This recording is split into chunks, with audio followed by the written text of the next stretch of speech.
बिस्मिल्लाहिर्रहमानिर्रहीम। अस्सलाम वालेकुम। रमज़ान की खुसूसी ट्रांसमिशन के साथ मैं जन्नत जमशेद और मेरे साथ उज़ैर मलिक आपके सामने हाजिर हैं।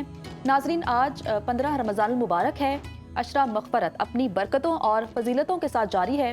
उम्मीद करते हैं कि आप लोग खैरियत से होंगे और माह मुक़द्दस की रहमतें और बरकतें खूब समेट रहे होंगे। नाजरीन, इस मुक़द्दस महीने में जहाँ हम इबादत, सब्र और खैरात में इजाफा करते हैं, वहीं हमें अपनी समाजी जिम्मेदारियों की तरफ भी तवज्जो देने की ज़रूरत है। आज का रोज़ यौम यतामा के तौर पर मनाया जाता है, जिसका मकसद मुआशरे के उन मासूम बच्चों की तरफ तवज्जो दिलाना है जो वालिदैन के साए से महरूम हो चुके हैं और हमारी मोहब्बत और सरपरस्ती के मुस्तहिक हैं। अल्लाह ताला ने कुरान पाक में बारहा यतीमों के हुकूक और उनके साथ हुस्ने सलूक की ताकीद फरमाई है। सूरतुल निसा में इरशाद बारी ताला है, और नेक लोग अल्लाह की मोहब्बत में मस्कीन और यतीम और कैदी को खाना खिलाते हैं। एक और जगह फरमाया गया है, और वो तुमसे यतीमों के बारे में पूछते हैं, कह दो कि उनके साथ भलाई करना बेहतर है। इसी तरह नबी करीम सल्लल्लाहु अलैहि वसल्लम ने यतीमों से मोहब्बत, शफकत और उनका सहारा बनने वालों को अल्लाह और उसके रसूल सल्लल्लाहु अलैहि वसल्लम की कुर्बत का जरिया करार दिया है। आप सल्लल्लाहु अलैहि वसल्लम ने अपनी शहादत और दरमियानी उंगली दोनों को मिलाकर इशारा करते हुए फरमाया, मैं और यतीम की कफालत करने वाला जन्नत में इस तरह होंगे। यूनिसेफ के मुताबिक पाकिस्तान में तकरीबन 42 लाख से जायद बच्चे यतीम हैं। कुदरती आफात और दहशतगर्दी के वाक़यात से इस तादाद में इजाफा हो रहा है।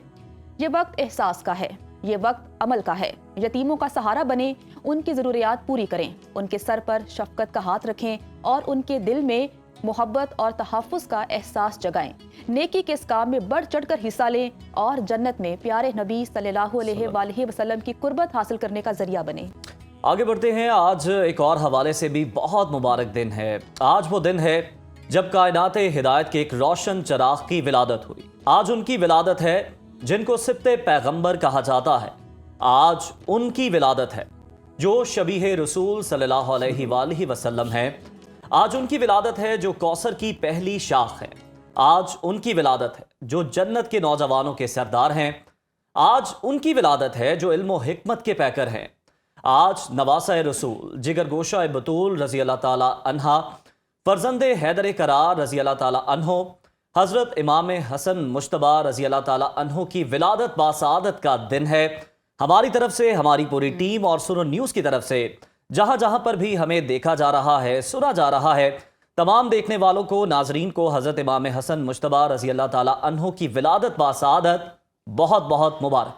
नाजरीन, ये वो हस्ती हैं जिन्हें बचपन में रसूल करीम सल्लल्लाहु अलैहि वसल्लम की बेपनाह मोहब्बत और तवज्जो नसीब हुई। नबी करीम सल्लल्लाहु अलैहि वसल्लम ने फरमाया, ए अल्लाह, मैं हसन से मोहब्बत करता हूँ, तू भी इससे मोहब्बत फरमा। हजरत इमाम हसन रजी अल्लाह ताला अन्हो ना सिर्फ रसूल अकरम सल्लल्लाहु अलैहि वसल्लम के महबूब थे, बल्कि उम्मत के लिए सुलह, हिकमत और बुर्दबारी की एक अजीम मिसाल भी हैं। इस अजीम हस्ती की हयात मुबारका के रोशन पहलुओं पर रोशनी डालने के लिए हमारे साथ स्टूडियोज में मौजूद हैं मज़हबी स्कॉलर सैयद हबीब इरफानी साहब। अस्सलाम वालेकुम सर। सर, बहुत शुक्रिया प्रोग्राम में शिरकत करने के लिए और आज के दिन की मुनासबत से मनकबत पेश करने के लिए हमारे साथ स्टूडियोज में मौजूद हैं अना सकीना साहिबा।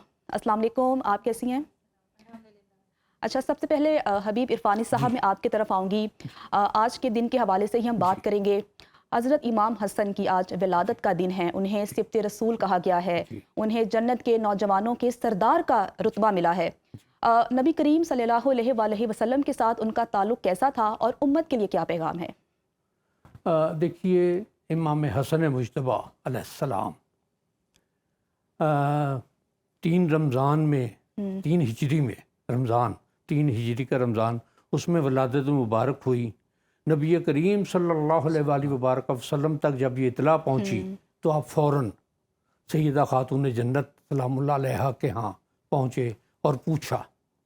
नाम का पूछा तो बताया गया कि हमज़ा नाम रखा गया है। तो आपने मना फरमा दिया कि हमज़ा नहीं, ये हसन है, और ये नाम अल्लाह ताला के यहाँ से आया है। फिर इमाम हसन मुज्तबा अलैहिस्सलाम खलीफा राशिद हैं, 5वें खलीफा हैं, और ये इसके लिए खलीफा राशिद अमूमन तज़किरा नहीं किया जाता इस बात का, लेकिन नबी करीम सल्लल्लाहु अलैहि वसल्लम का जो इरशाद है कि मेरे बाद 30 साल तक खिलाफत रहेगी, तो उसमें 6 महीने अगर इमाम हसन मुजतबा के निकाल दिए जाएं तो वो 30 साल पूरे नहीं बनते। कि हज़रत अली करमल्लाहु ताला वजहुल करीम की जब शहादत हुई है तो 29 साल और कुछ दिन, कुछ महीने उसमें हुए थे, जो आपकी खिलाफत के 6 महीने ये मिलाकर पूरे 30 साल बनते हैं 40 हिजरी में। तो ये खलीफा राशिद में इन्हें अक्सर फुकहा ने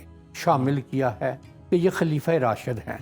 नबी करीम सल्लल्लाहु अलैहि वसल्लम ने इनके लिए अबू मोहम्मद का कुनियत अता फरमाई, रेहानतुन नबी, रेहानतुर रसूल, के खुशबू रसूल हैं।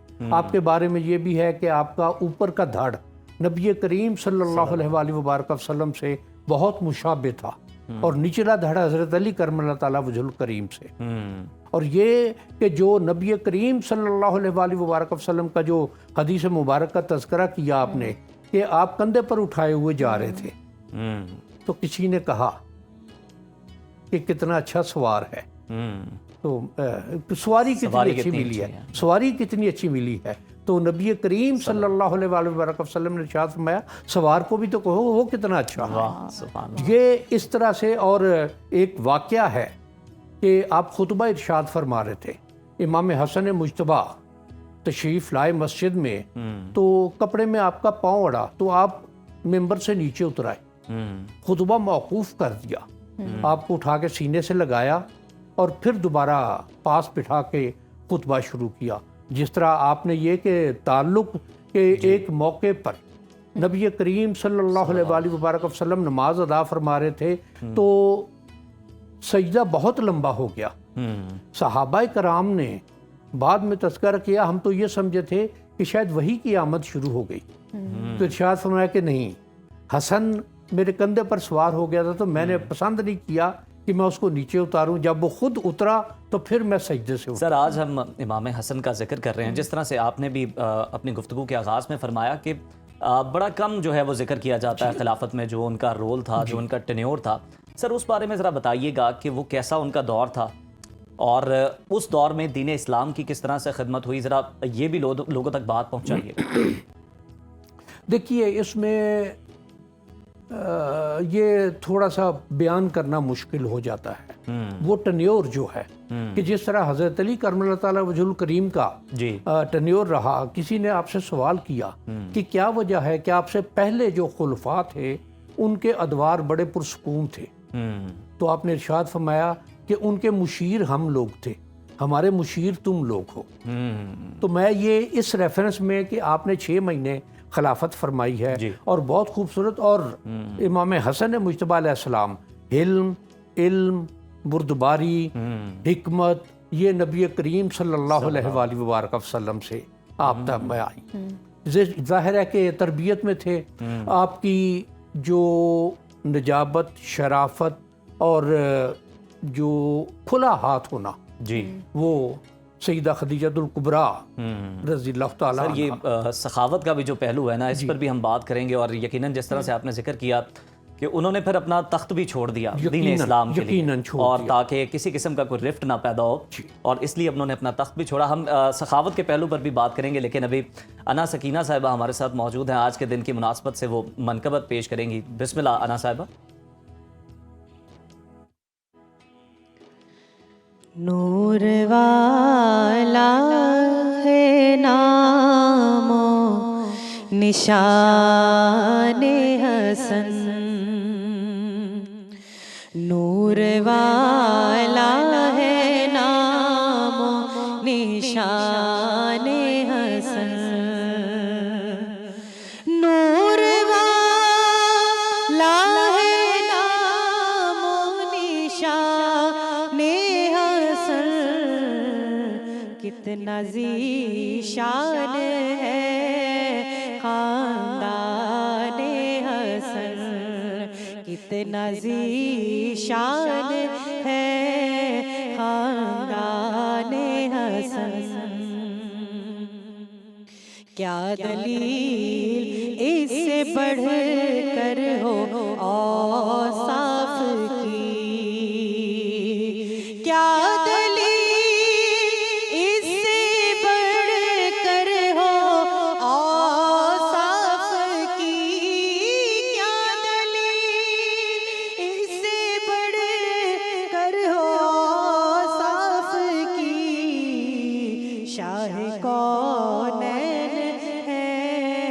मदहा खाने हसन शाह कौनैन है मदहा खाने हसन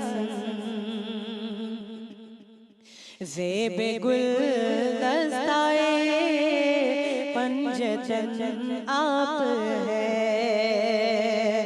ज़ेबे गुलदस्ताए पंजतन आप है ज़ेबे गुलदस्ताए पंजतन आप है पूछिए सरवरे दी से शाने हसन पूछिए सरवरे दी से शाने हसन तख्त छोड़ा के उम्मत न हो मुंतशिर तख्त छोड़ा के उम्मत न हो मुंतशिर तख्त छोड़ा के उम्मत न हो मुंतशिर अल्लाह अल्लाह हसन गुमाने हसन अल्लाह अल्लाह हसन गुमाने हसन कितना ज़ीशान है खानदाने हसन नूर वाला नामो निशान हसन माशाअल्लाह, माशाअल्लाह, सुभान अल्लाह। बहुत बहुत खूबसूरत खूबसूरत। अना साहिबा। डॉक्टर साहब, गुफ्तगू के सिलसिले को वहीं से जोड़ते हैं। बात हो रही थी जनाब की सखावत के वाक़यात की, इमाम हसन मुज्तबा के। बुर्दबारी के बड़े पहलू हैं, इस तरह के बहुत से वाक़यात हैं, ज़रा उन पर भी रोशनी डालिएगा, चंद एक वाक़यात पर। और साथ ही साथ सर ये भी बता दीजिएगा कि आजकल के नौजवान इमाम हसन की सीरत से क्या रहनुमाई हासिल कर सकते हैं? देखिए, सखावत के हवाले से जी। एक वाक़या है कि आपने एक 4 लाख दिरहम का एक बाग ख़रीदा।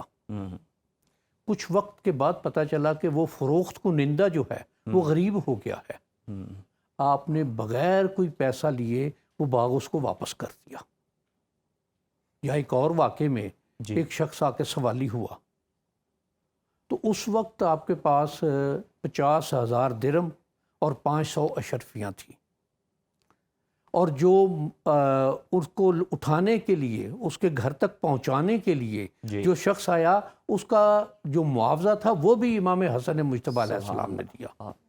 एक कुरान मजीद की आया मुबारका के हवाले से, अल्लज़ीना युनफ़िक़ूना फ़िस्सराए वद्दराए वल काज़िमीनल ग़ैज़ा वल आफ़ीना अनिन नास वल्लाहु युहिब्बुल मुहसिनीन।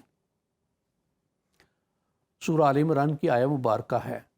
इस रेफरेंस में एक मौके पर इमाम हसन मुज्तबा वज़ू फरमा रहे थे, तो वो कनीज़ जो वज़ू करवा रही थी, पानी वाला बर्तन उसके हाथ से गिर गया और पानी आपके कपड़ों पर गिरा। आपने गुस्से से उसकी तरफ देखा तो उसने कहा वल काज़मीनल गैज़, तो मुस्कुरा के सर नीचे कर लिया। आफ़ीना अन नास, उसको कहा जा तुझे माफ़ किया। उसने फिर ये पढ़ा वल्लाहु युहिब्बुल मोहसिनीन, उसे आज़ाद फरमा दिया कि जा तू आज़ाद है।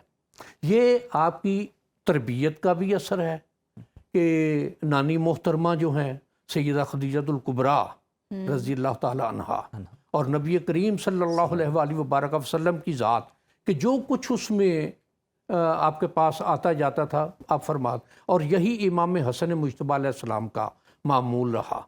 अब ये ज़ात वो हैं कि जिनके लिए कुरान मजीद ने इरशाद फरमाया है कि इन्नमा युरीदुल्लाहु लियुज़हिबकुम रिश्ता, मैं गलती कर रहा हूँ, मैं आया मुबारका कि आप लोगों से तमाम तर रिज्स जो है वो दूर कर दिया गया है। तो आपकी ज़ात वो हैं कि जिनके पास रिज्स नहीं है, जो पाकीज़ा अतवार भी हैं, पाकीज़ा अहवाल भी हैं, पाकीज़ा ख्यालात भी हैं, पाकीज़ा निगाह भी हैं, पाकीज़ा अमल भी हैं। तमाम तर पाकीज़गी उनकी ज़ात के साथ मौजूद है। ये चीज़ें इसमें। अब दूसरी बात यह है कि इमाम हसन मुज्तबा, अब ये जो हुकूमत छोड़ने की बात है, जी। मैं सिर्फ एक फ़िक्रा जी। आपका गुजारिश करूँगा कि बाद में जब लोगों ने तान किया कि आपने हुकूमत छोड़ दी, तो आपने इरशाद फरमाया कि मैंने अपनी हुकूमत के लिए खून बहाना गवारा नहीं किया। इस कदर सेक्रीफाइस कौन करता है कि हुकूमत तक दे दी कि खून ना बहे, ना हक खून ना बहे।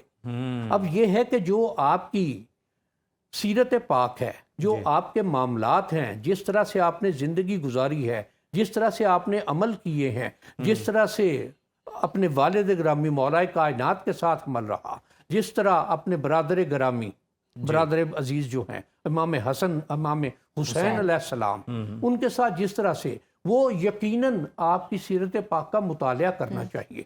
ये नौजवानों के बिल्कुल लिए हजरत कि इमाम आज हुसैन हमारे अलैहिस्सलाम की जो पूरी जिंदगी है वो मशाल राह है, चाहे वो सखावत हो, सब्र हो, नौजवानों के लिए यही खूबसूरत नौजवानों पैगाम के है कि लिए उनकी बिल्कुल। सीरत का मुतालिया करें। सीरत का बहुत मुतालिया शुक्रिया करें। सर। मुताले ठीक उसमें है। कि ये है कि ये उसमें हमें अपनी जिंदगियां उनके नक्शे कदम पर चलानी चाहिए, बिल्कुल। उनके मुताबिक अपनी जिंदगियां गुजारनी चाहिए। बेशक। ये जब उनकी सीरत पाक का मुताला करेंगे, उनको देखेंगे कि उनकी तो इबादतें बहुत कुछ कैसे सर थी। सीखने को मिलेगा, जी सीखने को मिलेगा उनसे। तो हबीब बिल्कुल। इरफानी साहब बहुत शुक्रिया प्रोग्राम में शिरकत करने के लिए। वक्त हमारे बहुत पास बहुत कम है क्योंकि ये वो मौजू है जिस पर बहुत बात हो सकती है। ठीक है, तो ब्रेक का वक्त हो गया, लेकिन ब्रेक से पहले हमारे साथ अना सकीना मौजूद हैं। अना सकीना, क्या कलाम पेश करेंगी आप? मैं तो पंजतन का गुलाम हूँ, मैं तो पंजतन का गुलाम हूँ, मैं गुलाम इब्ने गुलाम हूँ, मैं मुरीद खैरुल अनाम हूँ, मैं गुलाम इब्ने गुलाम हूँ, मैं तो पंजतन का गुलाम हूँ। मुझे इश्क है तो खुदा से, मुझे इश्क है तो रसूल से, ये करम है सारा बतूल का, मेरे मुँह से आए महक सदा, जो मैं नाम लूं तेरा झूम के, मैं तो पंजतन का गुलाम हूँ, मैं तो पंजतन का गुलाम हूँ। मुझे इश्क सर्वो समर से है, मुझे इश्क सारे चमन से है, मुझे इश्क है तो अली से है, मुझे इश्क है तो अस्सलामुअलैकुम। सुनो रमज़ान ट्रांसमिशन की इफ्तार पकवान में आपको खुश आमदीद कहती हूँ। नाजरीन, मैं हूँ नजफ राजा और इस वक्त मैं मौजूद हूँ सुनो किचन में, जहाँ पे हमारे साथ डिफरेंट ब्रांड्स ने ताउन किया है। हमारे साथ ताउन किया है डालडा ने, सबरोसो ने, 7 अप मिक्सेस ने, और मैं इस वक्त किचन में लाइफ बॉय हैंड वॉश से अच्छे तरीके से हाथ वॉश करके मौजूद हूँ, क्योंकि खाना बनाने से पहले आपको किचन में आने से पहले अच्छे से हैंड वॉश करना है विद द लाइफ बॉय। और इसके साथ साथ ऑलपर्स ने भी हमारे साथ ताउन किया है। ऑलपर्स आपको क्रीम दे रहा है, चीज़ दे रहा है, दूध बेहतरीन दे रहा है, जिससे आप बेहतरीन किस्म के डिज़र्ट बना सकते हैं। लेकिन आज हम सुनो किचन में एक डिनर तैयार करेंगे, जिसके लिए मुझे शेफ़ की ज़रूरत पड़ेगी और हमारे किचन को भी। चले आए उनको दावत देते हैं अपने किचन में। अनम शेख, अस्सलामुअलैकुम। वालेकुम अस्सलाम। How are you? I am good, आप कैसी हैं? I am great. आपका कैसा गुजर रहा है रोज़ा? मेरा रोज़ा तो बहुत अच्छा गुजर है। जब मैं इस किचन में आके खड़ी हो जाती हूँ तो मुझे लगता है कि मेरा रोज़ा अच्छा, मुझे ऐसे लगता है कि काम इंसान करता रहे तो रोज़ा बड़ी जल्दी गुजर जाता ऐसा ही है। है। लेकिन अगर आप बिल्कुल फ्री हो और फिर आपके पास कुछ नहीं करने को, तब आपको ऐसे लगता है कि रोज़ा है और लग रहा लगेगा है, कि रोजा रखा हुआ है, क्योंकि रोज़ा हमें- है और लग रहा है। हाँ, रोजा और लग रहा है। तो क्या बिल्कुल। बना रही हैं आज? आज की जो रेसिपी है वो बहुत ही ज़बरदस्त किस्म की, आपको पता है कि एक बहुत बड़ी फास्ट फूड चेन के अंदर ये बड़े फेमस है इनकी ये राइस। इसके साथ जो है बेसिकली हम ट्विस्ट करेंगे, क्योंकि इसके साथ क्या आप स्क्रैच से पहले पूरा चिकन रेडी करेंगे, तो सबरोसो ने आपको जो है बहुत ही आसानी आपकी ज़िंदगी में डाल दी है। अब आप बस निकालें और बनाएं। तो हम बेसिकली इनकी यूज़ करने जा रहे हैं क्रिस्पी पॉपर्स। तो क्रिस्पी पॉपर्स के लिए जो है सिंपल आपको पता है कि आपने अपनी प्रोडक्ट को जो है वो डीफ्रॉस्ट कर लेना है। डीफ्रॉस्ट के बाद आप उसको फ्राइंग की तरफ ले जाएंगे। तो यहाँ पे हम स्टोव को कर लेते हैं ऑन। बल्कि इन पर कैसे करते हैं कि आप ये इस तरफ फ्राइंग कर लीजिएगा और मैं इस तरफ जो है वो राइस कुक कर लूँगी अपने। इसको ऑन कर लेते हैं और यहाँ से इस वाले को भी, स्टोव को भी ऑन कर लेते हैं। अच्छा जी, अब शुरू करते हैं सबसे पहले राइस कुक करना। तो राइस कुक करने के लिए सबसे पहले हम राइस ले रहे हैं 1 kg करीब हम बासमती राइस लेंगे। आप इसमें बिल्कुल भी सेला राइस नहीं लेंगे। 1 आवर पहले आपने उसको सोक कर लेना है और सोक करने के बाद एक्स्ट्रा वाटर जो है आपने उसका बिल्कुल ड्रेन कर देना है। और अब जो इसका इनिशियल स्टार्ट है, बहुत ही लेस स्पाइसी किस्म का जो है ये अरेबियन राइस बनेंगे। और इस राइस के लिए आपको चाहिए तकरीबन कोई 1 से 1.5 कप के करीब डालडा का cooking oil. Dalda cooking oil के अंदर हम ऐड करेंगे थोड़ी सी कार्डेमम, मतलब कि छोटी इलायची, साथ में इसमें जाएगी काली मिर्चें, लौंग जाएंगे इसके अंदर 6 से 8 अदद। इस तरह से इसकी वेरिएशन हम करेंगे। साथ में इसके अंदर ऐड करेंगे चिकन क्यूब्स। चिकन क्यूब से क्या होगा, बेसिकली इसका बहुत ही अच्छा सा जो है यखनी वाला एक फ्लेवर आ जाएगा, क्योंकि इसके अंदर स्पाइसेस उस तरह से नहीं है। तो इसलिए आप जो है इसके अंदर थोड़ा सा चिकन क्यूब ऐड करेंगे। साथ में बिल्कुल ½ टीस्पून के करीब इसके अंदर जो है गरम मसाला डालेंगे। बिल्कुल ठीक। तो अपनी रेसिपी का इसको- आगाज करते हैं और साथ साथ आपको डिटेल भी हम बताते जाएंगे। जी बिल्कुल। तो यहाँ से हम ले लेते हैं डालडा कुकिंग ऑयल। और डालडा कुकिंग ऑयल के लिए सबसे पहले मैं अपने पैन में इसको डालूंगी। अपने जब भी राइस बनाने हैं तो कोशिश करना है कि राइस थोड़े से खुले पैन में बनाएं, ताकि आपके राइस जो है वो अच्छे से कुक हो सके। तो आप रिमेनिंग जो है उसमें ऐड कर दें फ्राई पैन में, ताकि हम अपने जो है क्रिस्पी पॉपर्स उनको भी साथ साथ फ्राई कर लें। नाज़रीन, आप जानते हैं जहाँ ममता वहाँ डालडा, और डालडा और माओ का साथ है 80 साल पुराना और बहुत ही ट्रस्टफुल बॉन्ड है। बहुत सारी माएँ डालडा का इस्तेमाल करती हैं। क्यों? क्योंकि उनको ट्रस्ट है डालडा के ब्रांड पर। और इसके साथ साथ बहुत पुराना है ये डालडा, ना बदले ज़माना ना बदला डालडा। तो बहुत सारे मसाले नाज़रीन जो अनम आपको बताती है, आप अपने टेस्ट और अपनी फैमिली के टेस्ट के अकॉर्डिंगली उसको मैनेज कर सकते हैं। बिल्कुल। और ये मैं आपको कट कर देती हूँ क्रिस्पी हमारे चिकन पॉपर्स।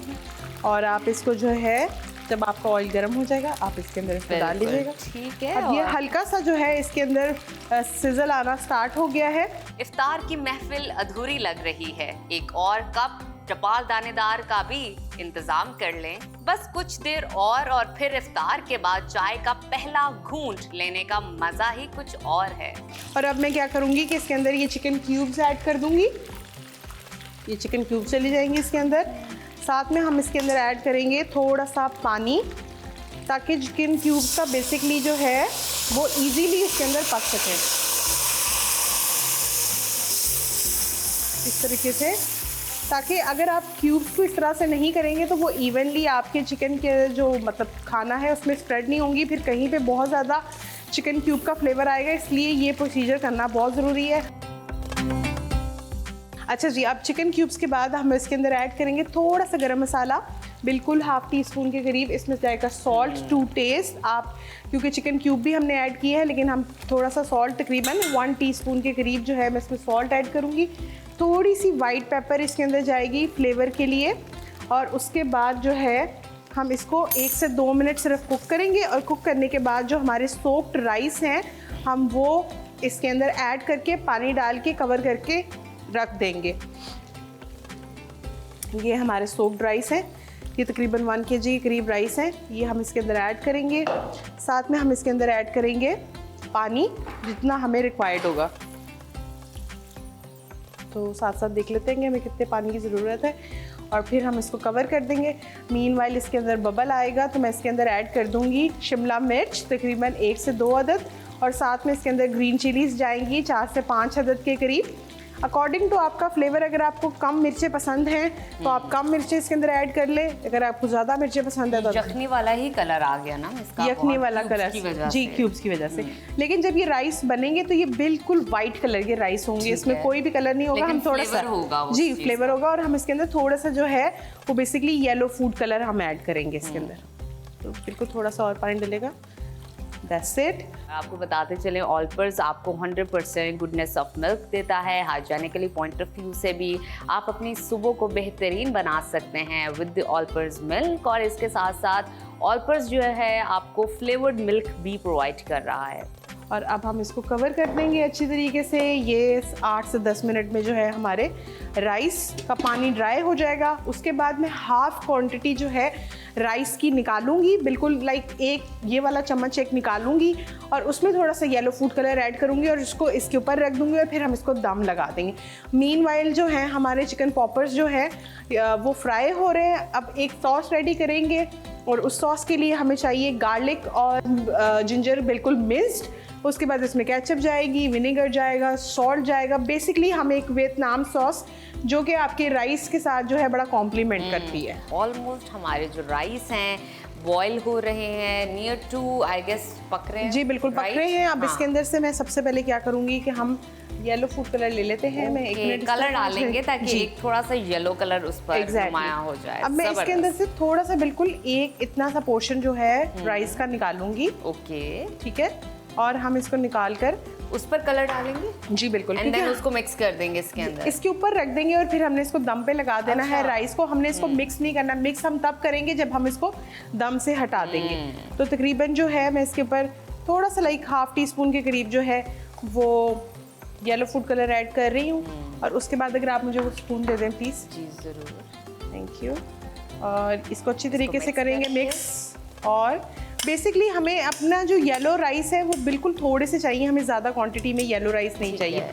तो इसलिए ये थोड़ा सा जो है एक हम एलिमेंट इसके अंदर ऐड करेंगे, ये येलो अच्छा, जो चीज़ मैंने नोटिस किया ना अनम, वो ये है कि येलो कलर, ये जो भी फूड कलर है ना, ये बहुत ज़्यादा कॉन्सेंट्रेटेड होता है। बिल्कुल ऐसा ही है। तो आपने थोड़ी सी मिकदार इसकी चुटकी सी लेनी है, क्योंकि वो चुटकी ही बहुत ज्यादा कलर के पैदा Exactly. करेगी आपकी हांडी में या राइस में। बिल्कुल। तो कलर, फूड कलर का इस्तेमाल करते हुए हांडी में अपने फूड में एहतियात बरतिएगा। एकदम से आप ज्यादा डाल देते हो बिल्कुल। तो एक्सपेरिमेंट बहुत अच्छा, मैं इसका कवर थोड़ी देर उठा देती हूँ ताकि पानी अच्छे से ड्राई हो जाए। फिर लास्ट मोमेंट पे हम इसको दम लगा देंगे, और दम के बाद इसको 10 से 15 मिनट का दम लगेगा तो आपके अरेबियन राइस जो है वो रेडी हो जाएंगे। नया Surf Excel deep action technology के साथ ये जिद्दी गहरे दागों को कपड़ों की तह में जाकर खींच निकाले। जिद्दी दाग जैसे कि केचप, चाय, कॉफी, करी, सालन, चॉकलेट, आइसक्रीम वगैरह जो कपड़ों की तह में चले जाते हैं।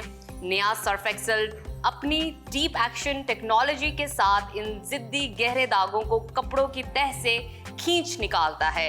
तो इन जिद्दी गहरे दागों से क्या डरना, सर्फ एक्सेल है ना। बिल्कुल ठीक। तो मीनवाइल जो है यहाँ पे मैं ऐड कर देती हूँ butter for like Vietnam sauce sauce. बनाने जी वाले अब हम सॉस बनाने ठीक लगे हैं। है। तकरीबन हम इसके अंदर 50 ग्राम्स के करीब जो है वो ऐड करेंगे बटर। साथ ही हम इसके अंदर ऐड कर देंगे थोड़ा सा जो है गार्लिक, और साथ में थोड़ा सा जिंजर हम इसके अंदर ऐड करेंगे सॉस में। और हम इसको अच्छी तरीके से जो है वो कुक करेंगे ताकि जो है हमारा गार्लिक जो है इसके अंदर थोड़ा सा अच्छा सा कुक हो जाए, और जिंजर भी अच्छे से कुक हो जाए। जैसे ही अच्छे से इसके अंदर कुक हो जाएगा तो मीनवाइल उसमें पानी बिल्कुल ड्राई हो गया है, और अब मैं इसको बिल्कुल कर दूंगी दम वाली आंच।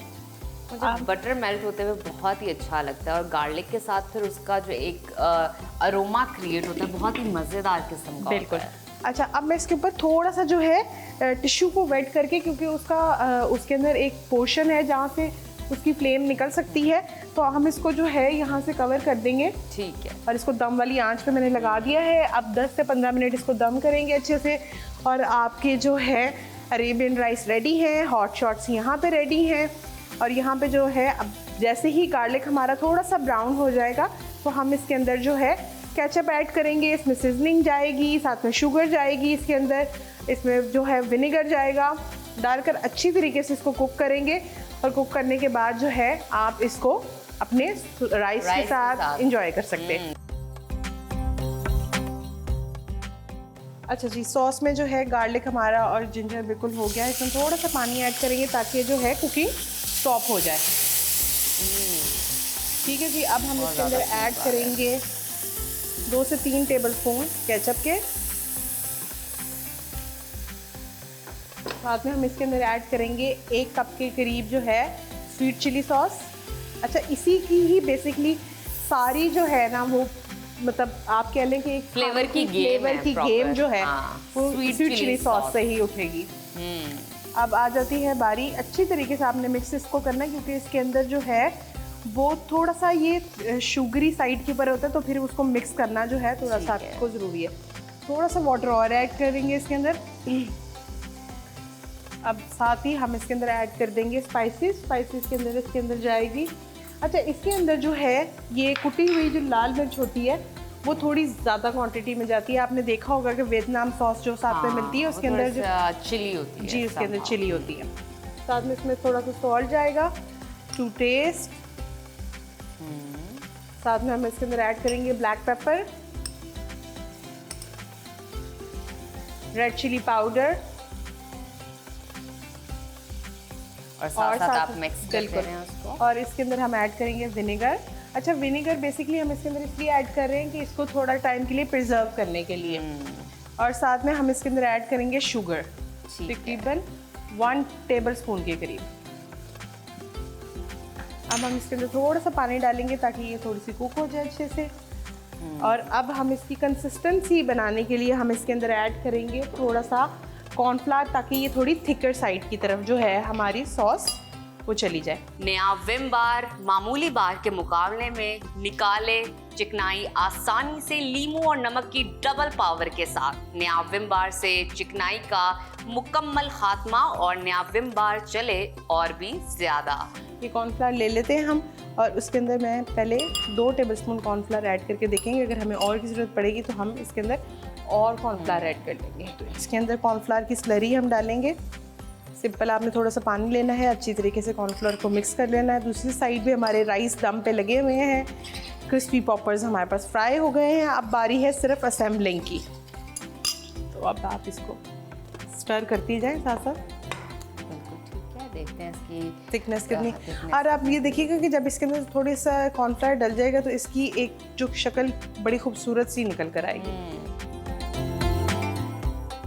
सॉस हो गई है हमारी रेडी और यहाँ पे राइस भी हो गया है दम। तो अब सबसे पहले हम क्या करते हैं कि राइस की तरफ डिश आउट करेंगे। और ये देखिए कितना अच्छा सा जो है राइस को दम लग गया है। और अच्छी तरीके से जो है हम पहले राइस को मिक्स करेंगे। मैं यहाँ से थोड़ा सा जो है वो टिश्यू पकड़ लेती हूँ ताकि उसको पकड़ के अच्छे से हम राइस को मिक्स कर सकें।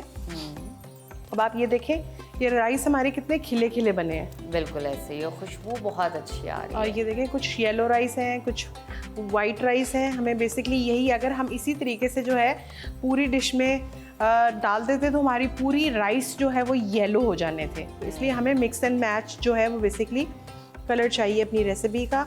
और यहाँ से जो है मैं इस तरह से राइस को हम अपने प्लेटर में डालेंगे ताकि जो है हम उसके ऊपर इजीली पोर कर सकें अपने चिकन क्रिस्पी पॉपर्स। और ये आगे इस तरीके से हमारे राइस।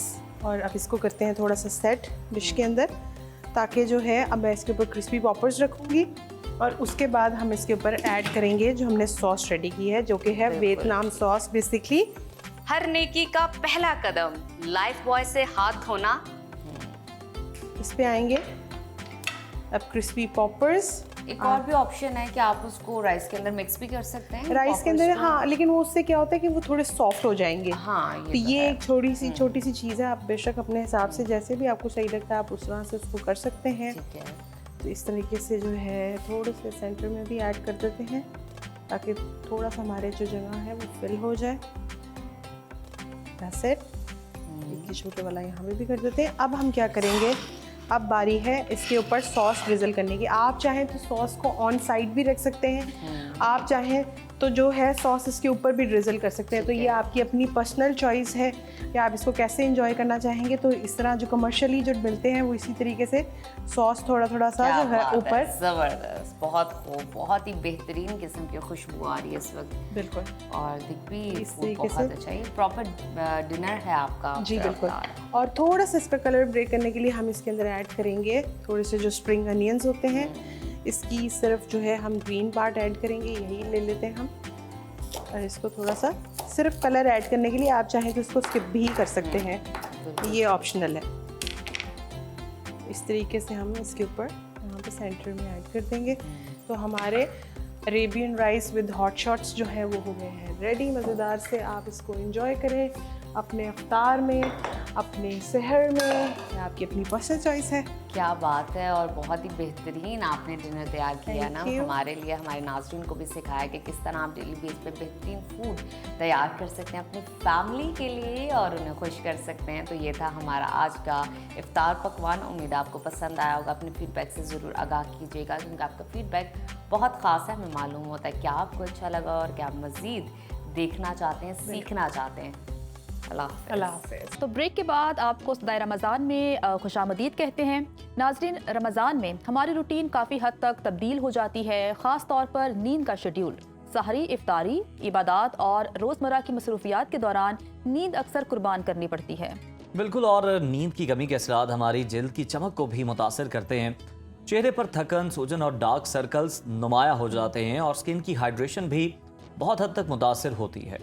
सवाल ये है कि रमज़ान में कम नींद के बावजूद जिल्द को तरोताज़ा और शादाब कैसे रखा जाए? क्या कोई ऐसी स्किन केयर रूटीन है जो हमारी जिल्द को हाइड्रेट और फ्रेश रख सके?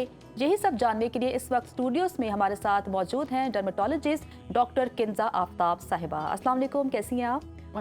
हमेशा की तरह आप फ्रेश और बहुत प्यारी लग रही हैं। बहुत शुक्रिया। तो देखने वालों को भी बता दीजिए कि चेहरे को फ्रेश कैसे रखना है, हाइड्रेट कैसे रखना है, और रमज़ान में जब आपकी नींद मुतासिर हो रही है, आप पानी भी कम पी रहे हो, तो क्या ऐसा करें? जी बिल्कुल। देखिए, रमज़ान तो मैं कहती हूँ बहुत ही बाबरकत महीना है जिसमें स्किन की सारे मसले बहुत अच्छे हल हो जाते हैं। अच्छा। अगर आप अपनी डाइट का ख्याल रखें, अपनी स्किन केयर का ख्याल रखें, और सिर्फ खाने पीने की आदत ही ठीक करने से आपके स्किन के मसले, मेरी तो एक्नी ठीक हो जाती है। अक्सर एक्नी के ब्रेकआउट्स ठीक हो जाते हैं, क्योंकि अगर आप पकौड़े ना खाएं बस अफ्तारी में, और साथ में आप अपने अच्छे एंटीऑक्सीडेंट्स का इस्तेमाल करें चेहरे पे लगाने के लिए भी और खाने के लिए भी। अब लगाने वाले एंटीऑक्सीडेंट्स कौन से हैं? जैसे आपके पास विटामिन सी के बहुत सारे सीरम्स हैं, या ऐसे मॉइस्चराइजर्स हैं जिनमें हाइलुरोनिक एसिड है, नायासिनामाइड है, या आपके सेरामाइड्स हैं। तो ये सब लगाने से आपकी स्किन बहुत हाइड्रेटेड रहेगी। और इसके साथ खाने पे ख़ास तवज्जो दें। खाना अपने बिल्कुल थोड़ा सा कर लें और उसमें बिल्कुल क्लीन ईटिंग करेंगे तो आप देखेंगे कि बिल्कुल आपके जो भी मसाइल हैं, एक्ज़ेमा के मसाइल हैं, एक्नी के मसाइल हैं, क्योंकि हमारे सारे सिस्टम्स क्लेंज हो रहे हैं रमज़ान में, रोज़े के साथ, फास्टिंग के साथ, तो आपकी स्किन भी क्लेंज होती है। सबसे ज़्यादा ना डार्क सर्कल्स का इशू आता है रमज़ान में स्पेशली, क्योंकि आप नींद भी पूरी नहीं कर रहे हो, आप चिकनाई वाली चीज़ें भी खा रहे हो, आप पानी भी नहीं पी रहे हो, तो डार्क सर्कल्स का हल क्या है? जी बिल्कुल, डार्क सर्कल्स का इशू आता है। उसमें हमें ये करना चाहिए कि जैसे ही आप इशा की नमाज़ पढ़ें तरावी के बाद फ़ौरन सो जाना चाहिए। हमें वो जो लेट नाइट जागने वाला चीज़ है वो आपके डार्क सर्कल्स को बढ़ा देती है।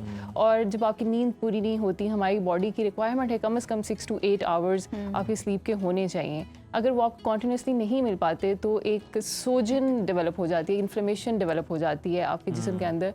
तो उसको उसके साथ साथ तो आपके ये डार्क जो आई सर्कल्स बैग्स बन जाते हैं, ये भी इसी का नतीजा है? बिल्कुल बिल्कुल, क्योंकि वो फ्लूइड रिटेंशन और इन्फ्लेमेशन इतनी बढ़ जाती है बॉडी में कि आप थके थके और आई बैग्स और सोजन रहता है, तो वर्म आ जाता है आपकी बॉडी में।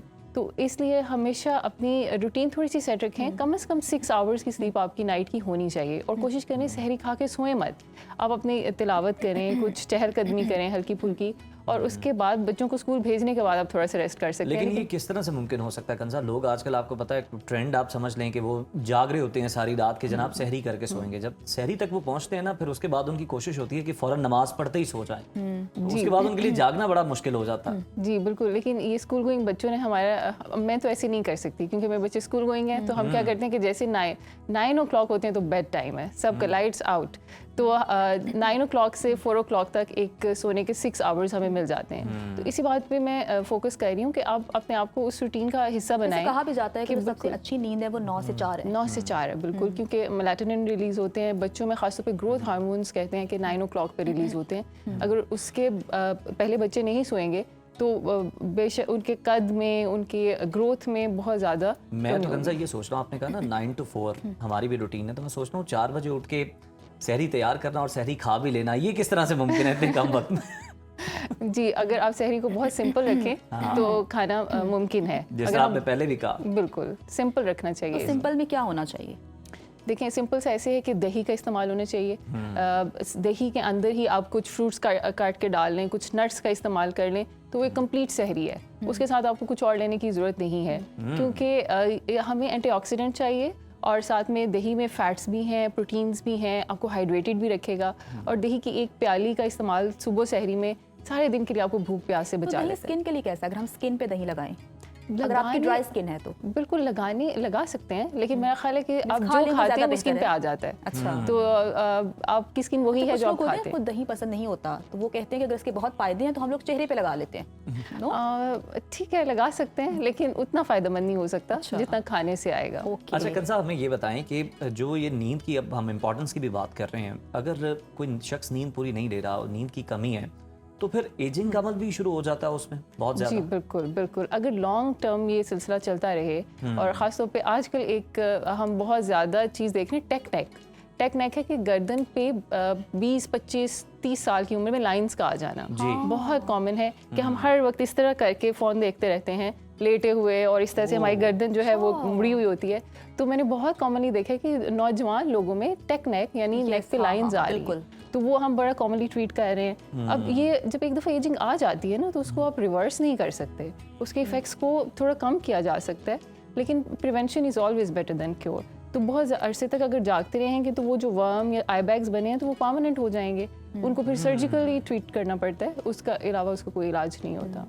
अच्छा डॉक्टर साहिबा, एक तो आपने भी बड़ी अच्छी निशानदेही की है और आप बिल्कुल ठीक कह रही हैं कि आजकल लाइंस ना बहुत जल्दी आ रही हैं गर्दन पे ना। इस मसले की निशानदेही बड़ी ज़रूरी मसले की थी, और क्यों होती निशानदेही, है और ये अब भी जो बता देखने दिया। वालों को पता चल गया होगा वाकई में हम लोग फ़ोन जिस तरह इस्तेमाल करते हैं और जिस तरह हम बैठते हैं, हमारे जो गर्दन की मूवमेंट है हमें नहीं पता चलता, बट कहीं ना कहीं वो हमारे नुकसान भी है। अच्छा, एक और बहुत बड़ा मसला है, वो ये है कि आपकी कलर टोन चेंज हो जाती है, ब्लैक स्पॉट्स आना शुरू हो जाते हैं स्किन पे, और रमज़ान में भी ऐसा होता है क्योंकि हमारी डाइट बिल्कुल चेंज हो जाती है। इसकी क्या वजह है और हल क्या है इसका?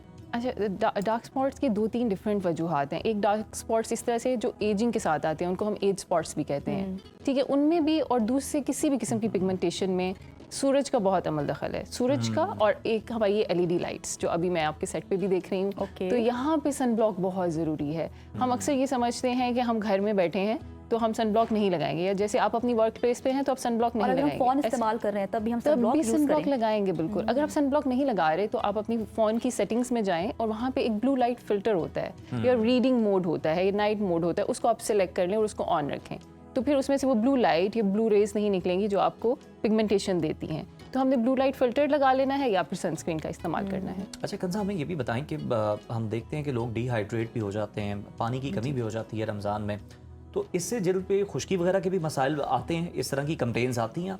जी बिल्कुल, डिहाइड्रेशन तो होती है रमज़ान में, लेकिन जैसे कि मैंने बताया कि अगर आप रमज़ान के मॉर्निंग्स में दही का इस्तेमाल करेंगे तो उस तरह से आपकी स्किन डिहाइड्रेटेड नहीं वो होगी। चाहे किसी भी फॉर्म में लस्सी है या दही है, लस्सी की फॉर्म में करें, दही की फॉर्म में करें, बिल्कुल बहुत ज़्यादा पानी पीने से, मतलब सहरी में आप बहुत ज़्यादा पानी पी लेंगे तो वो 1-2 घंटे में बिल्कुल एक्सक्रीट हो जाएगा। वो बिल्कुल भी ऐसे, अब हम कैमल नहीं है, स्टोर नहीं कर सकते हम तो उससे बहुत अच्छी बात यह है कि आप ऐसे फूड लें जिनका वाटर कंटेंट ज़्यादा है, और उसको फाइबर के साथ अगर आप लेंगे तो वो रिटेन भी रहेगा।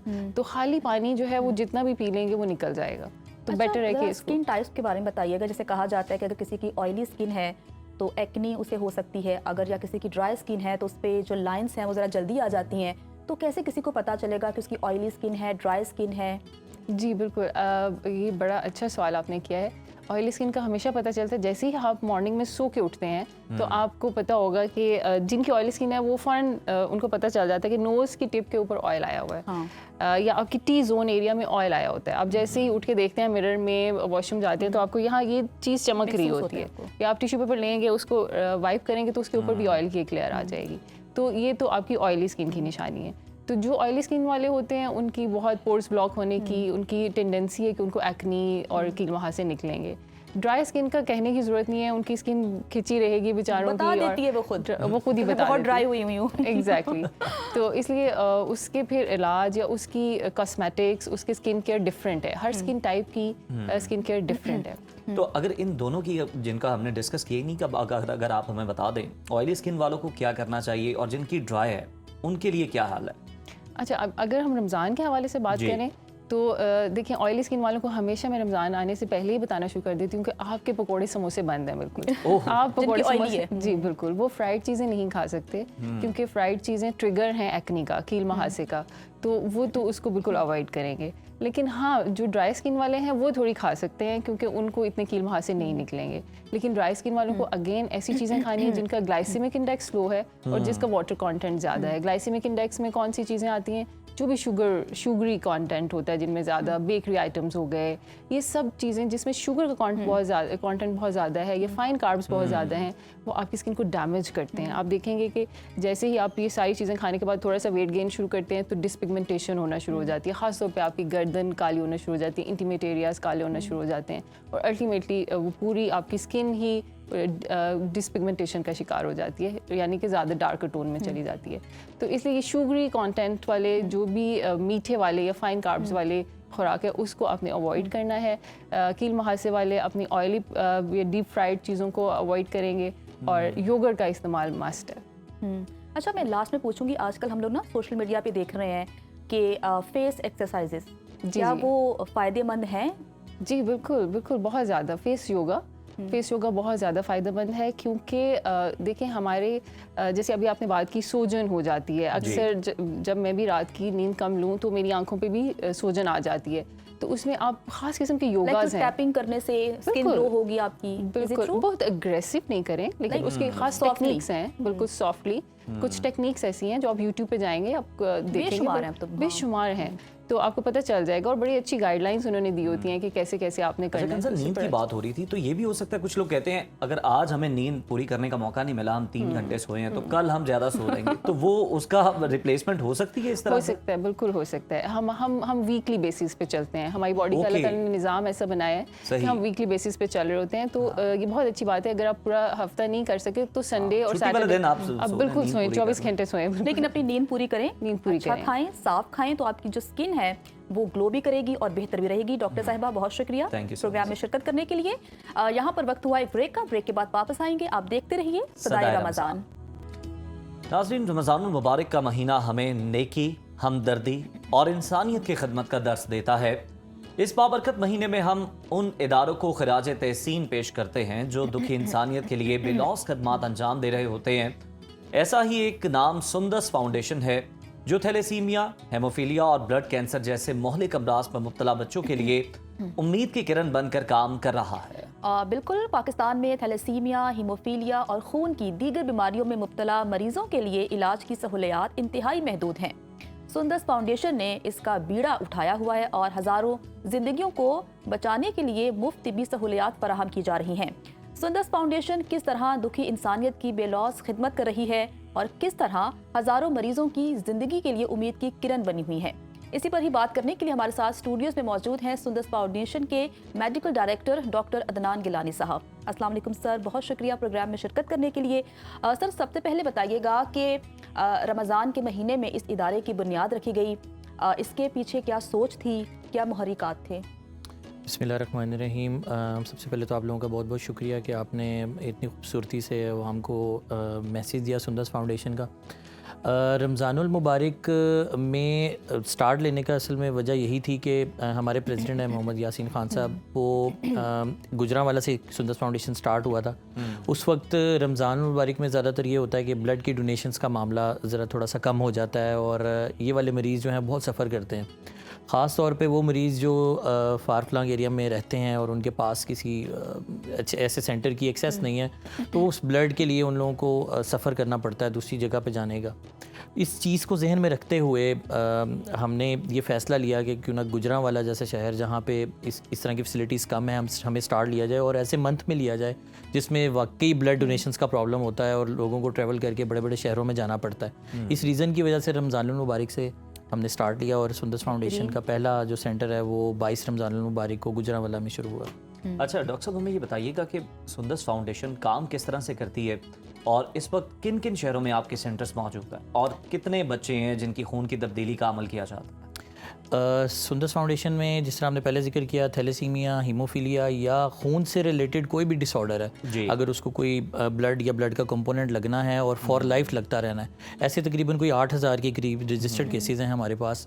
और लाहौर के अलावा गुजरांवाला, गुजरात, सियालकोट, हाफजाबाद, फैसलाबाद, वज़ीराबाद, सरगोदा, कराची और इस्लामाबाद, इन सारी जगहों पे हमारे सेंटर्स अल्हम्दुलिल्लाह इन बच्चों को free of cost blood and blood products और इसके साथ साथ जितनी भी एसोसिएटेड मेडिसिन हैं वो फ्री ऑफ चार्ज प्रोवाइड कर रहे हैं। सर बताइएगा कि सुंदस फाउंडेशन क्या इस तरह की कैंपेन चलाता है जिसमें आवाम को शऊर दिया जाए, और इसमें भी ज़रा क्लैरिटी लेकर आइएगा कि कहा जाता है कि निकाह से पहले एक टेस्ट करवा लें जिसमें पता चल जाए कि जो दोनों लोग हैं, दोनों कपल हैं, वो थैलेसीमिया माइनर तो नहीं है, अगर वो माइनर हैं तो वो आपस में शादी ना करें। तो इस हवाले से आप लोग अवेयरनेस फैलाते हैं? जी बिल्कुल, ये बड़ा इंपॉर्टेंट क्वेश्चन है। डिज़ीज़ को ट्रीट करने से पहले ज़रूरी है कि आप उनको आगाही दें कि थैलेसीमिया आया कैसे, उन फैमिलीज़ में ख़ास तौर पे जो कि इस डिज़ीज़ के साथ डायग्नोज हैं ऑलरेडी। और उसके अलावा हम ये कोशिश करते हैं कि जिस वक्त उनको ये चीज़ डिक्लेयर करते हैं, साथ उन्हीं की फैमिली में से किसी एक पर्सन को एम्बेसडर बनाएं, क्योंकि अगर उस फैमिली में से थैलेसीमिया मेजर आ गया है और वो कैरियर हैं तो इसका मतलब है उस फैमिली में मल्टीपल कैरियर्स मौजूद हैं। अब उनकी स्क्रीनिंग करना बड़ा इंपॉर्टेंट है। सुंदस फाउंडेशन में अल्हम्दुलिल्लाह हम ये टेस्ट बिल्कुल फ्री ऑफ चार्ज ऑफर कर रहे हैं और हमारे पास state of the art lab है जहाँ पे हम DNA एक्सट्रैक्ट करके उनकी म्यूटेशन बता देते हैं कि आपकी फैमिली के जीन्स में ये म्यूटेशंस रन कर रही हैं, और उससे ये फ़ायदा हो जाता है कि उनकी पूरी फैमिली को पता होता है कि अगर वो सैंपल हमें दे के जाते हैं तो हम बता सकते हैं कि क्योंकि हमारे यहाँ आपको पता है इंटर कज़न मैरिजेस बहुत कॉमन है, तो हम उनको बताते हैं कि अगर आपको कज़न मैरिजेस करना मकसूद भी है तो आप इस कज़न के साथ शादी मत करें, नहीं तो इस तरह के पेशेंट्स जो हैं वो आगे आ जाएंगे। और इसके अलावा भी हमारा मेन सोर्स ब्लड कलेक्शन का कॉलेजेस, यूनिवर्सिटीज़ वगैरह हैं, वहाँ हम जाते हैं, जो स्टूडेंट्स हमें ब्लड डोनेट करते हैं उनको रिक्वेस्ट करते हैं कि अगर वो कंसेंट दें तो हम उनके लिए हुए ब्लड में से उनका टेस्ट करके उनको बता देते हैं, ताकि अगर उनकी फैमिली में थैलेसीमिया रन करा और आगे जाके उन्हें शादी करनी है तो एक जनरेशन इस डिजीज़ से बच सके। डॉक्टर साहब, जिस तरह से आपने बताया कि रमज़ान में हमें ये मसला आता था कि ब्लड डोनेशन जो है वो बड़ी कम हो जाती थी, एक तो हमें इसके बारे में बताइएगा कि इसको आपने, इस चैलेंज को किस तरह से आपने ओवरकम किया। और थैलेसीमिया के मरीजों की हम देखते थे कि उम्र सुनने में ही आता था कि 8 से 12 साल तक समझी जाती थी। आप लोग जो इतना बेहतरीन ट्रीटमेंट दे रहे हैं, आप लोगों की जो काविशें हैं सुंदस फाउंडेशन की, उसके बाद उम्र में कितना इजाफा हुआ?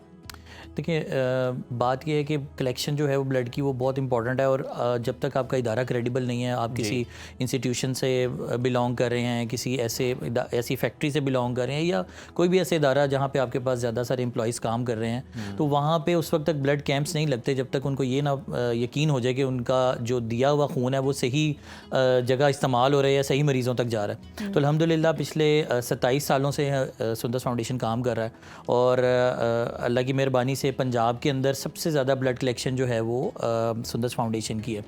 जहाँ तक आपने बात की इनकी एज एक्सपेक्टेंसी की, तो बीइंग अ मेडिकल प्रैक्टिशनर मैं पिछले 13 साल से सुंदस फाउंडेशन के साथ एसोसिएटेड हूँ, और हमारे यहाँ 50 साल की उम्र का भी मरीज़ है। 50 साल की? जी, और 50 साल से उसको खून का इंतकाल हो रहा है। जो ज़रूरी चीज़ ये है कि आप जो खून दे रहे हैं वो कितना साफ़ और सेहतमंद है। अगर आप किसी को ऐसा खून दे रहे हैं जो अल्लाह ना करे प्रॉपर स्क्रीन नहीं हुआ और उसको वो आपके पास ज़िंदगी लेने के लिए आ रहा है, लेकिन साथ वो हेपेटाइटिस लेकर जा रहा है या कोई ऐसे HIV वगैरह साथ लेकर जा रहा है, तो वो उसकी ज़िंदगी खून लगने से या खून ना लगने से ख़त्म नहीं हो जाएगी, बल्कि इन बीमारियों से लड़ते हुए ख़त्म हो जाएगी। तो ज़रूरी ये है कि आप साफ़ और सेहतमंद खून प्रोवाइड करें और बच्चे को वक्त पर अद्वियात देते रहें, और इसके जिस्म में इजाफी फौलाद का अखराज जो दवाइयों से होता है वो प्रॉपरली होता रहे, तो इनकी लाइफ एक्सपेक्टेंसी बहुत अच्छी है। अच्छा डॉक्टर साहब, ये बताइएगा कि सुंदस फाउंडेशन में इस वक्त कितने जो है मरीज़ रजिस्टर्ड हैं, उनका इलाज किस तरह से होता है और माहाना कितना खर्च आता है? देखिए, ओवरऑल हमारे पास, जैसे मैंने पहले जिक्र किया, 8000 के करीब रजिस्टर्ड केसेस हैं, और जो मेन सोर्स जो है जिसकी वजह से हम लोग इनको लेके चल रहे हैं वो बेसिकली लोगों की ज़कात व अतियात है। लोग ज़कात देते हैं, रमज़ानुल मुबारक में ज़्यादा ट्रेंड है, और वैसे भी साल भर हमें अतियात देते हैं। उससे होता ये है कि हम थैलेसीमिया के मरीज़ों को, सुंदस फाउंडेशन एक वो वाहिद इदारा है जो ना सिर्फ ब्लड बल्कि इसके साथ साथ उनको पूरी मेडिसिन पूरे मंथ की ट्रांसफ्यूजन डे पे ही दे देता है। उससे ये है कि उनको बात यहाँ तक अगर इसको थोड़ा डेप्थ में हम जाके करें, एक ट्रांसफ्यूजन से तकरीबन 200 के करीब आयरन जो है वो बॉडी में चला जाता है और बॉडी अपने आप में सिर्फ 1 या 2 मिलीग्राम निकाल पाती है।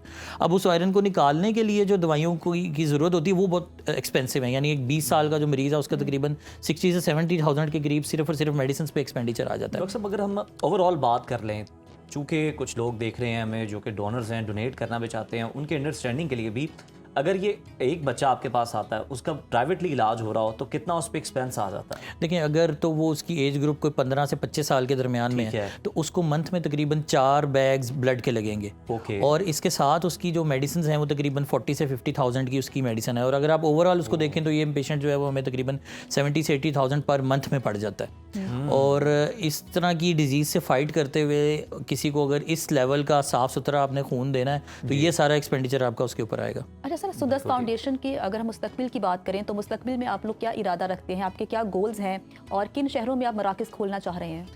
मैडम, हमारी तो कोशिश है कि हम उस हर शहर में जाएं, उस डोर स्टेप पे जाएं जहां से पेशेंट्स को ट्रैवल करके आना पड़ता है। अब हमारे पास इंटीरियर सिंध से भी पेशेंट ट्रैवल करके यहाँ आते हैं, उन्हें मजबूरन हमें वहाँ पे स्टे करवाना पड़ता है और कई बार ये होता है कि आने जाने का रेंट भी पास से देना पड़ता है। तो हमारी कोशिश ये है कि हम उन तमाम जगहों पर अपने सेंटर्स खोलें, क्योंकि हमारे यहाँ अभी तक ऐसी कोई सख्त कानून साजी नहीं हुई जिससे हम इन मरीज़ बच्चों को दुनिया में आने से रोक सकें।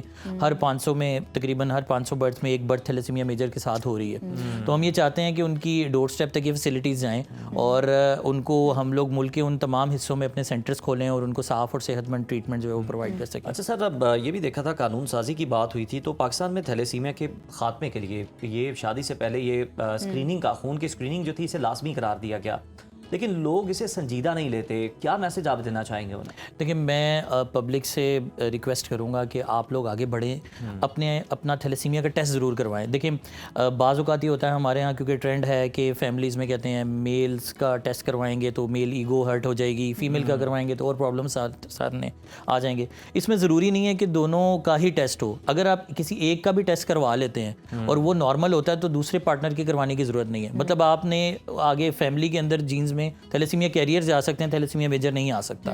तो इस प्रॉब्लम के साथ सफ़र करने से बेहतर है कि आप एक टेस्ट करवा लें जिसमें आपका माइनर सा एक खून का सैंपल लिया जाएगा 2 या 3 सीसी और आपको इसके बारे में आगाही दे दी जाएगी। और जहाँ तक सवाल है इस डिज़ीज़ के साथ जीने का, आप इस कुर्ब का अंदाज़ा नहीं कर सकते कि जिस वक्त डायग्नोज होता है और ये पता चलता है वालिदैन को कि इस बच्चे को हर माह खून का इंतकाल होगा।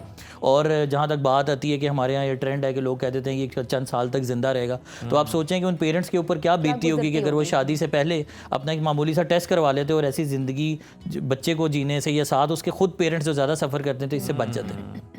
बिल्कुल ठीक है, बच्चे का ख्याल रखना होता है, उसे लाना ले जाना पड़ता है महीने में 2-2 बार। बहुत शुक्रिया डॉक्टर साहब, बड़ा ही ज़बरदस्त काम कर रही है सुंदस फाउंडेशन और एक क्रेडिबल नाम है। तो जो लोग भी डोनेट करना चाहते हैं ज़्यादा से ज़्यादा दिल खोल कर इनकी इमदाद करें, क्योंकि जो छोटे मासूम बच्चे हैं वो आपकी इसी इमदाद के सहारे हैं और उसी के मुंतज़र हैं। बिल्कुल ऐसा ही है। ब्रेक का वक्त हो गया, ब्रेक के बाद वापस आते हैं। आप देखते रहिए सदाए रमज़ान। ब्रेक के बाद आपको खुशामदीद कहते हैं। प्रोग्राम में आगे बढ़ें और बात करें अपने अहम सेगमेंट इस्लामी तहजीब व तारीख की। तो हम अंबिया की सरजमीन शाम पर बात कर रहे थे। गुज़श्ता सेगमेंट में हमने शाम की तारीखी अहमियत, रसूल अकरम सल्लल्लाहु अलैहि वसल्लम की शाम की जानिब सफ़र तिजारत और तारीखी शहर दमिश्क को किसने फ़तह किया और कैसे फ़तह किया पर बात की थी। आज हम अहम सिलसिले को आगे बढ़ाते हैं और आज हम बात करेंगे जंग यरमूक की, जो हक और बातिल का एक अजीमुल शान मार्का है। इसी पर रोशनी डालने के लिए हमारे साथ मौजूद हैं रिसर्च स्कॉलर सैयद फहद अली कासमी साहब। जी फहद साहब, thanks a lot Uzair and जन्नत। हम जैसे कल शाम के ऊपर बात कर रहे थे, आज भी मुल्क शाम के ऊपर ही बात करेंगे, मगर आगाज़ में शेख हजवेर का वो कौल मेरे पेश नज़र रहता है। शेख हजवेर ने फरमाया था, सुनने वाले का मकाम बोलने वाले से पढ़कर है, क्योंकि जो सुनता है वह रब ताला की रज़ा के लिए सुनता है, जो बोलता है कभी रब की रज़ा के लिए बोलता है, बहुत दफ़ा अपने आप ही को राज़ी कर रहा होता है। इस अज़्म के साथ कि मेरा बोलना, हम सब का सुनना परवरदिगार की रज़ा के लिए हो, कॉन्वर्जेशन का आगाज़ करते हैं। जैसे हमने शाम के ऊपर लास्ट टाइम कॉन्वर्जेशन की थी और एक इनिशियल सा कनेक्शन हमने आपके सामने प्रेजेंट किया था कि शाम को भी अंबिया की निस्बत हासिल है। ख़ुद सरकार दो आलम सल्लल्लाहु अलैहि वसल्लम के सफ़र ऐलान इज़हार नबूवत से पहले आप भी शाम की जानिब गए, तिजारती सफ़र थे आपके, और नस्तूरा राहिब ने किस तरह से सरकार दो आलम सल्लल्लाहु अलैहि वसल्लम को पहचाना। और उसके बाद हम खालिद इब्न वलीद रज़ी अल्लाह ताला अन्हु की भी बात कर रहे थे कि किस तरीके से उन्होंने शाम को, और ख़ास तौर पे शहर दमिश्क की हम बात कर रहे थे कि शहर दमिश्क को फ़तह किया। यहाँ पर ये कहना ज़रूरी होगा कि दमिश्क जो है, जिसको अंग्रेज़ी में डमास्कस कहते हैं, इस शहर के हवाले से ये क्लेम है कि ये दुनिया का कदीम तरीन शहर है। कदीम तरीन इन द सेंस जो मुसलसल आबाद है, जहाँ पर ऐसा नहीं हुआ कि आबादी ख़त्म हो गई हो। तो दुनिया के कदीम तरीन शहरों में से एक ऐसा शहर जो मुसलसल आज तक आबाद चला आ रहा है। और दमिश्क, जैसे हमने लास्ट टाइम बात की थी, 634 में मुसलमानों ने फ़तह किया। यानी इमेजिन करें, ग़ज़वा बदर 624 में हुई है, 624 और 10 साल के अंदर 634 के अंदर दमिश्क फ़तह हो गया। जब दमिश्क फ़तह हुआ तो जैसे हम ये बात पहले भी करते आए हैं कि ये ईस्टर्न रोमन एम्पायर, जिसे बिज़ंटीनियन एम्पायर कहते थे, शाम उनका एक इम्पॉर्टेंट प्रोविंस था, और दमिश्क जैसा शहर उनके हाथ से निकल जाए तो ये मामला उनके लिए भी बड़ा ख़राब था। उस दौर में हरकुल कैसर रोम, जो उनका एम्परर था, जिसको अंग्रेज़ी में हेराक्लियस कहते हैं, हेराक्लियस ने सोचा कि हम फाइनल बैटल मुसलमानों के साथ लड़ते हैं, एक फाइनल अल्टीमेट वॉर, और शाम जो है वो मुसलमानों से, और दमिश्क जो है मुसलमानों से वापस वागुजार कराते हैं। एक बहुत बड़ी फ़ौज लेकर यरमूक के मैदान के ऊपर हरकुल कैसर रोम अपनी फ़ौज को लेकर आया, और वो इस मैदान से कुछ मील दूर एक शहर है अंताकिया, जिसे कहते हैं अंग्रेज़ी में एंटीओक कहते हैं, तो वो ख़ुद एंटीओक में मौजूद था। और इस महाज जंग के ऊपर बहुत बड़ी आर्मी और उसके जनरल्स यहाँ पे आए, और इन जनरल्स के अंदर स्लैविक्स थे, आर्मीनियंस थे, जर्मैनिक ट्राइब्स थे, यानी यूरोप के बड़ी बड़ी फ़ौजें मुसलमानों के ख़िलाफ़ यक वक्त हमला आवर हो रही थी। और ये जो मैदान है, इसको यरमूक का मैदान कहा जाता है, और यहाँ पर हक़ व बातिल का वो अज़ीमुश्शान मार्का पेश आया, जिसको आज तारीख़ में जंग यरमूक कहते हैं। 12 मील लंबा महाज़ जंग था। यूरोप की क्रीम, यूरोप की मिलिट्री क्रीम मुस्लिम अरबों को चैलेंज करने आ गई। इधर मुसलमानों के जो ओवरऑल कमांडर थे हज़रत अबू बैदा जर्राह रज़ी अल्लाह ताला अन्हो, और उन्होंने एक दफ़ा फिर ऑपरेशनल कमांडर बनाया खालिद इब्न वलीद रज़ी अल्लाह ताला अन्हो को, जिनका टाइटल था सैफुल्लाह। 6 दिन की ये जंग, हक़ व बातिल का यज़ीमुश्शान मारिका, 12 मील लंबा ये फ्रंट, और यूरोप के लंबे तड़ंगे असलहे से लेस, कील कांटे से लेस मिलिट्री जनरल्स मुसलमानों का मुकाबला कर रहे थे। 6 दिन तक ये जंग चलती रही, और 6 दिन के बाद इस जंग का जो है इख्तिताम हुआ। इस जंग में मुसलमानों ने भी बहुत सी शहादतें पेश की, मुस्लिम जांबाज़ों ने भी कमाल जांबाजी और कमाल बहादुरी दिखाई। लेकिन एक बात यहाँ पे कहनी पड़ेगी, ये सिर्फ जांबाजी का मुकाबला नहीं था।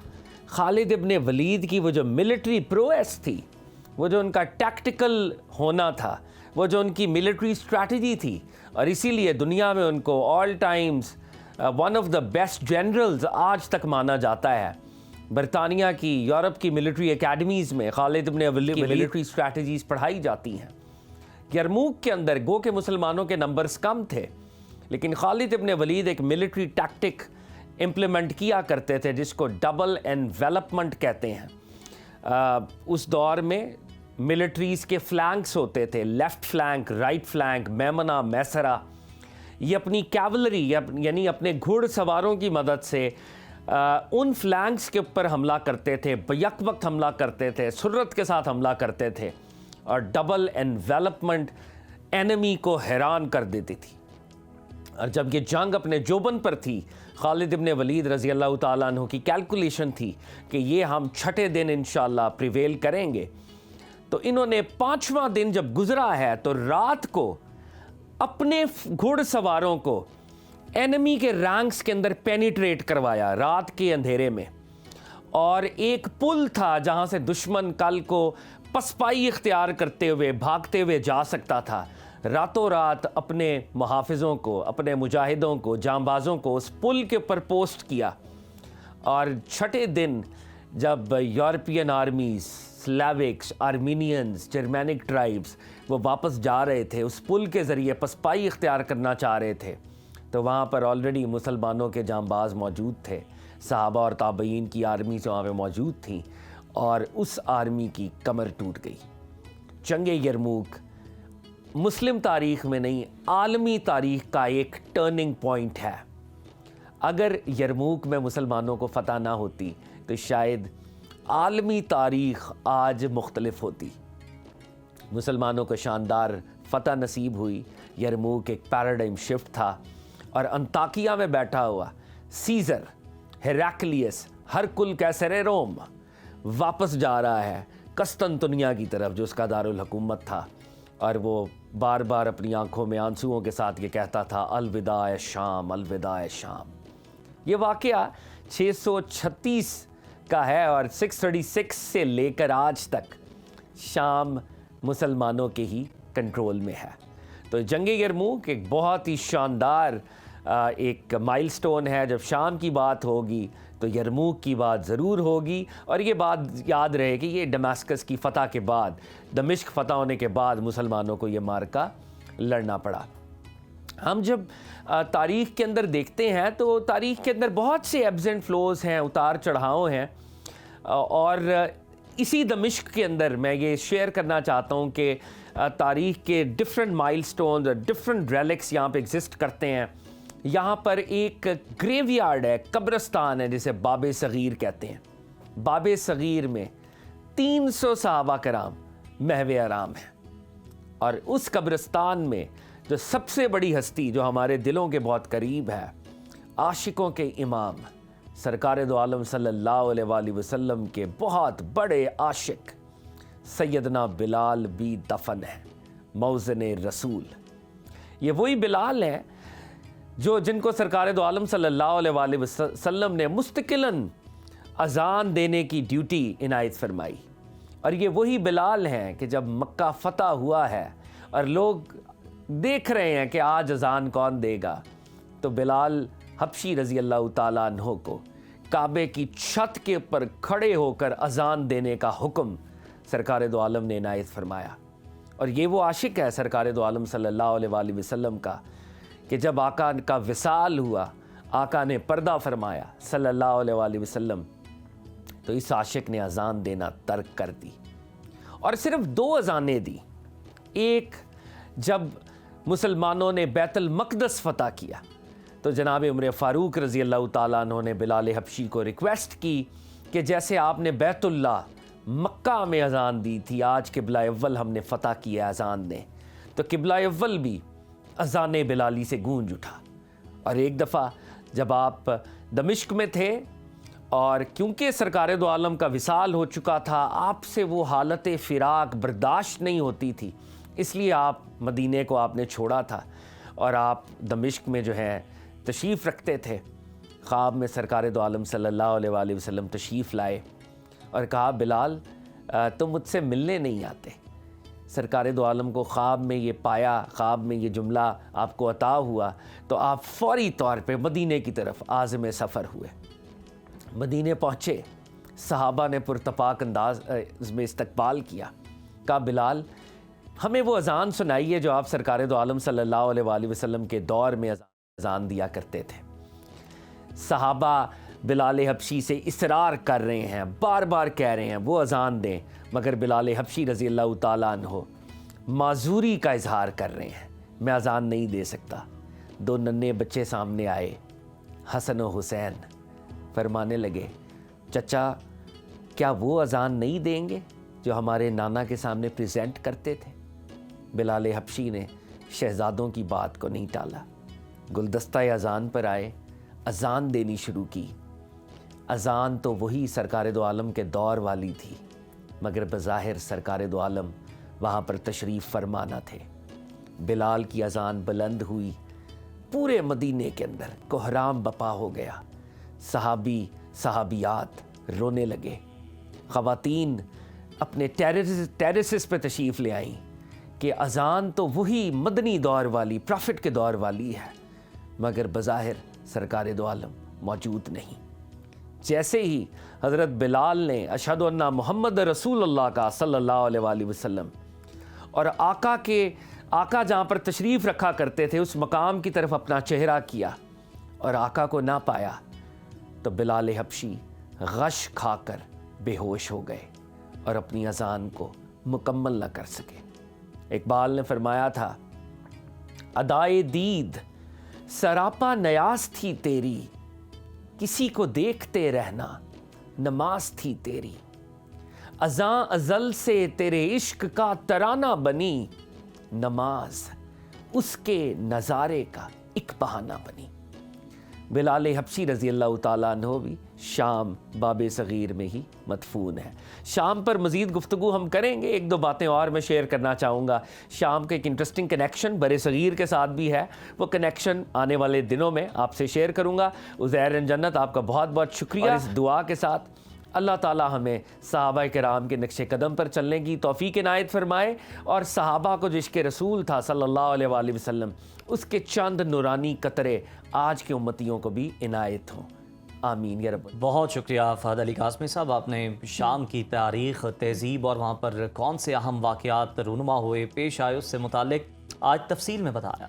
तो नाज़रीन, रोज़ की तरह हम बात कर लेते हैं किताब मेरा रब मेरा दोस्त की, जिसमें major general retired Mohammad Arif Waraich हज़रत अबू मूसा अशरी रज़ियल्लाहु ताला अन्हो के हवाले से एक हदीस नकल करते हैं कि हज़रत अबू सनान रज़ियल्लाहु ताला अन्हो फरमाते हैं कि मैं अपने एक बच्चे को दफन करके अभी कब्र से बाहर निकला ही था कि हज़रत अबू तलहा रज़ियल्लाहु ताला अन्हो खुलानी ने मेरा हाथ पकड़ लिया और कहा, सुनो मैं तुझे एक खुशखबरी सुनाऊं। रसूल करीम सल्लल्लाहु अलैहि वसल्लम ने फरमाया है कि अल्लाह करीम मलकुल मौत से दरियाफ़्त फरमाते हैं कि तूने मेरे बंदे की आंखों की ठंडक और कलेजे का टुकड़ा छीन लिया। बतलाओ तो उसने क्या कहा? वो कहते हैं कि खुदाया तेरी तारीफ़ की और इन्ना लिल्लाहि व इन्ना इलैहि राजिऊन पढ़ा। अल्लाह करीम फरमाते हैं कि उसके लिए जन्नत में एक घर बनाओ और उसका नाम बैतुल हम्द रखो। सुभान अल्लाह। ये हदीस हमें सब्र और अल्लाह ताला की ज़ात पर कामिल यकीन की बेमिसाल अहमियत को सिखाती है। जब इंसान किसी बड़ी आजमाइश, ख़ास तौर पर औलाद की जुदाई जैसे गम से गुजरता है, तो उसके दिल पर क्या बीतती है, इसका अंदाज़ा तो सिर्फ वही लगा सकता है जिसने ये दर्द झेला हो। ये हदीस हमें याद दिलाती है कि सब्र सिर्फ एक आजमाइश नहीं है, बल्कि अल्लाह के कुर्ब का एक ज़रिया भी है। जब हम किसी दुख, तकलीफ़ या फिर सदमे में होते हैं और इन्ना लिल्लाहि व इन्ना इलैहि राजिऊन पढ़कर अल्लाह की रज़ा पर राज़ी हो जाते हैं, तो अल्लाह ताला हमारे सब्र को ज़ाया नहीं करता, बल्कि हमें इसका बेहतरीन बदला अता फरमाता है। और हमें भी चाहिए कि हर मुश्किल वक्त में सब्र और अल्लाह ताला की हम्दो सना अपनी ज़िंदगी का हिस्सा बनाएं, क्योंकि अल्लाह ताला के वादे सच्चे हैं और उसका अजर बेहद अजीम है। इस खूबसूरत बात के साथ उज़ैर मलिक और जन्नत जमशेद को सदाए रमज़ान ट्रांसमिशन से इजाज़त दीजिए। आपसे कल मुलाकात होगी इंशाअल्लाह, तब तक के लिए अल्लाह हाफ़िज़।